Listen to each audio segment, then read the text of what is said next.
What's up, guys? It's Eric at Autoworks. I've got a 2019 Giulia, and I absolutely love it. I think it's an amazing car. The problem is it's entirely too quiet for my tastes.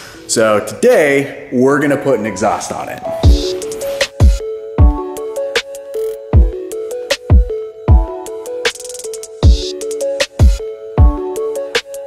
Time is 5:44. So starting from the back, I've got an exhaust gasket, 1, 2, 3, 4 slip fit clamps for the actual piping. I've got my exhaust tips. I decided to go for the stainless on this, and then I've got a couple clamps for them. Something to make sure about before you start fitting everything together, just give all your slip fit connections a fit, and then also check to make sure that your tips fit. Sometimes the clearances can be a little bit tight. If you find that you need an extra millimeter, you can always just grab a set of pliers or something like that. Right here at the edge of the collar, you can always like pull out a little bit, and that can give you a couple extra millimeters. Everything laid out, get the car up in the air now, and then we'll take it from there. So here's what you're gonna need on the install.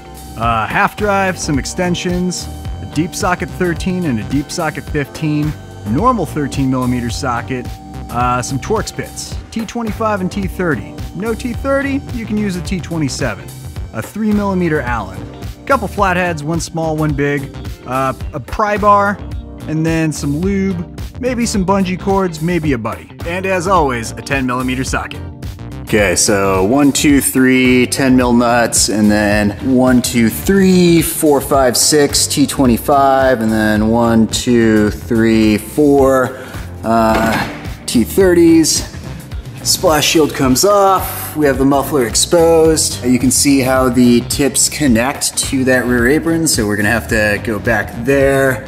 One exhaust hanger there, and then one more over here. In addition to these exhaust hangers that are here up front, there's a second set that's sneaky hiding around the backside. Those are held in place with a 13 millimeter nut, so you can just go ahead and undo that. Onto the front. These little guys that connect to the factory downpipe there are 13 mils. I can get them with a half drive extension and a deep socket 13. I'm just gonna go ahead and carefully zap these guys out. Yeah, I can just kind of wiggle that straight up. So I'm gonna move on to the exhaust hanger behind it. I've got a little bit of lube. I'm just gonna spray it in the general vicinity of it. And then I've got a pry bar the size of Philadelphia. Should work, right? So that you can see what I'm referring to a little bit better. This exhaust hanger right here, I'm gonna jam the screwdriver in, set this free, and then I'm gonna pry this out in the opposite direction to set the rest of the pipe free. And then I'm gonna repeat that on this exhaust hanger here, and then the other two at the very back. I've gone ahead and yanked out this guy here, needed to use the pry bar, and then this didn't even put up a fight at all. So currently the exhaust is only being held in place by the two hangers up there. So I guess I'll save those for last. And I'm realizing that in order for this section of the flex pipe to clear, I should probably undo these couple little Torx bits that are holding up the splash shields below. There just simply wasn't enough clearance to get the flex pipe out, so we needed to drop this corner to then slide the rest of the exhaust out that way. In order to create enough space to do that, I had to pull off the kind of support brace that used to be here. So all that's left is just the two hangers in the back, and I'm gonna put the car on the ground to do that so that I don't have to deal with a muffler falling on me.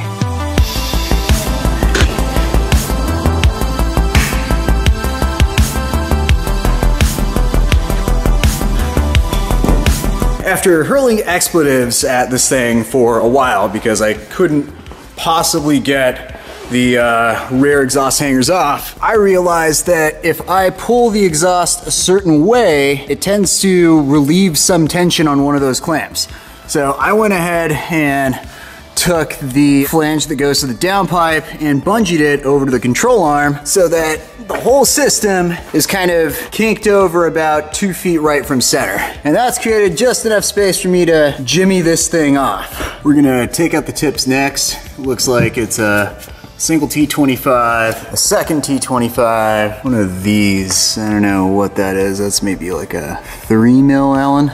I've gone ahead and mocked up both of these kind of side by side so I can have a rough idea of what they're gonna look like before they go on. I'm keeping the nut end of the clamp down. Now this doesn't have to be perfect, I'm just putting like a little kind of alignment mark. When I hang this up, I'll have a reasonable expectation of how these are going to line up. It doesn't have to be perfect, it just has to be reasonable enough that I can make the fine tuning once the tips are in place. I have the first 3 pipes of the exhaust in, just because this one has a hanger. So you've got like your first kind of stable point to start rotating things around and checking for contact. So I'm just gonna start making adjustments from the first pipe all the way on back until I'm fairly satisfied that it's not gonna have any sort of bumps or rattles. We have the back pipes mounted and pretty much just rocking this to ensure that I'm not gonna have any sort of knock around when we actually push this thing pretty hard. We've got a full finger worth of clearance all the way around. No issues there. Make sure that on your exhaust clamps, you are putting them oriented in a way that will give you the most clearance. So I can still access the nut to tighten it up pretty easily. Be mindful of clamp placement. This side, it would have been really bad had I put the clamp over on this side, because then I'd have no room. I had tightened up kind of the front half of this. So like this is rock solid. I'm shaking the hell out of this thing and it ain't moving. I've left these 2 rear clamps undone. Spent a good little bit rotating these pipes kind of up and down in order to get the exact sort of fitment that I want.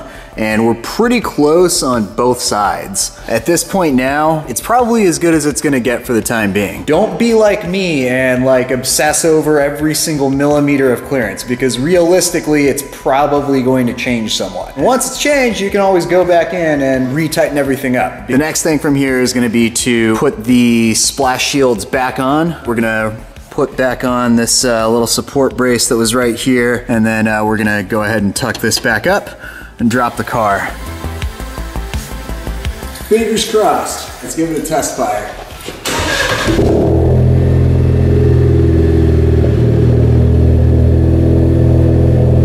Yeah, I think that's pretty good. Yeah. All right, it's 10:01. I've driven enough of these to know exactly what they sound like. They sound freaking great. They sound amazing from the outside. It's gonna be a little aggressive on cold start, but all you have to do is blip the throttle and it'll taper down. Or just, you know, get out of the driveway in a hurry.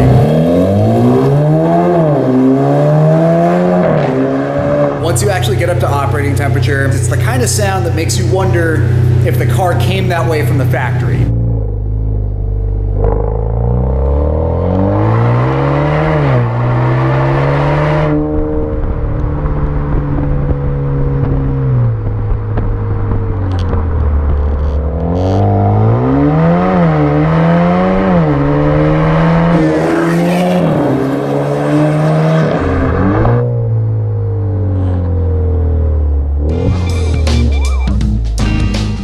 You're probably noticing a couple things. 1, yes, I got a haircut. It's pretty great. 2, we have wheels on the car. I took this car home from the dealership and came directly to our shop to film that install video to put an exhaust on it. It meant that much to me because it changes the driving dynamics so much. You go from, you know, having a car to having an Alfa with a voice, you know? You can hear it, it's alive. It changes the driving experience. On top of that, most dealerships are pretty cool with it. Not saying all are, like it's probably best to have that conversation with your service manager, but generally speaking, catback exhausts, pretty cool. Here at Madness, we have 2 awesome exhaust systems. We have our Lusso. The Lusso is a little less loud.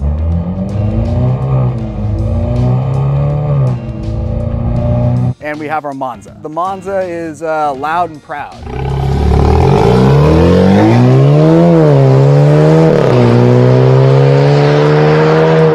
personally picked out the Lusso because while I love the sound of the Monza, it's just a little bit too much for date night. With that said, I went with the Lusso system. I never looked back. I absolutely love it, and I love this car even more every single day.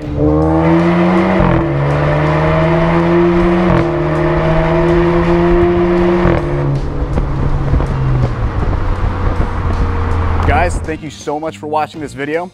We hope it inspires you to take on some more complicated installs yourself, or to just look into maybe making some modifications to your Alfa. If you have any questions regarding parts, regarding installation, regarding what we do with Alfas, or just us at Madness, please give us a call, shoot us an email, reach out. We're here to help you, and we're happy to do so. Thank you for watching. This is Eric at Madness signing out.